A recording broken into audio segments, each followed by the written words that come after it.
और मेरी श्रवणेंद्री इनके वचनामृत का पान करे, अब उसका फल अलग है।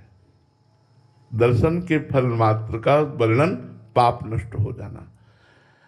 संत का जब आदेश और उपदेश प्रारंभ होता है तब चाहे जितना कोई नीच प्रवृत्ति का जीव हो, उसका परिवर्तन पक्का होगा, पक्का होगा, पक्का होगा। ये संत की पहचान है। उनका उपदेश व्यर्थ नहीं जाएगा और उसका परिवर्तन होकर के, उसके दोषों का नाश होकर के उसमें साधुता आ जाएगी, उसमें भगवत प्रियता आ जाएगी।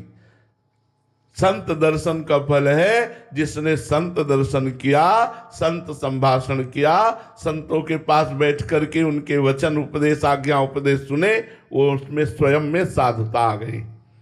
अब इसी में आपके दो प्रश्न थे। क्या संत दर्शन से प्रारब्ध बदल सकता है? तो नहीं। अवश्य में भोक्तव्यम कृतम कर्म शुभाशुभम।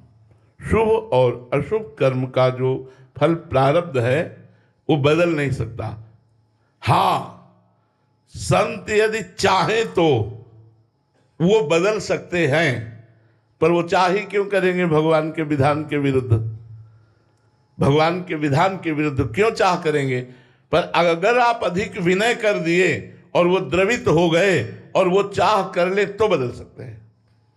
फिर आपके प्रारब्ध को वो बदलने की पूरी चेष्टा कर सकते हो। प्रारब्ध बदल भी सकता है, क्योंकि प्रारब्ध कोई बहुत बड़ा देवता नहीं है, पूर्व के किए हुए कर्मों का फल है। और संत वर्तमान में की हुई तपस्या के द्वारा उसको नष्ट कर सकता है।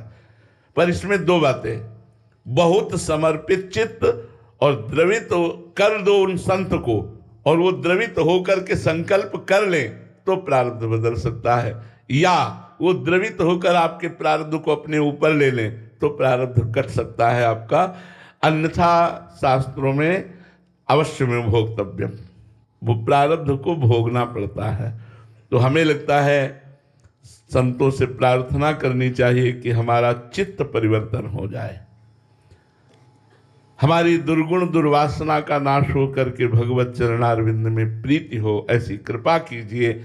ऐसा संतों के संग का लाभ लेना चाहिए। संतों से लौकिक वस्तु या बुरे प्रारब्ध को मिटवा देना ये कोई लाभ की बात नहीं हुई। अगर प्रारब्ध दृढ़ है और संत बदलना चाहे तो प्रारब्ध कमाल दिखा दे।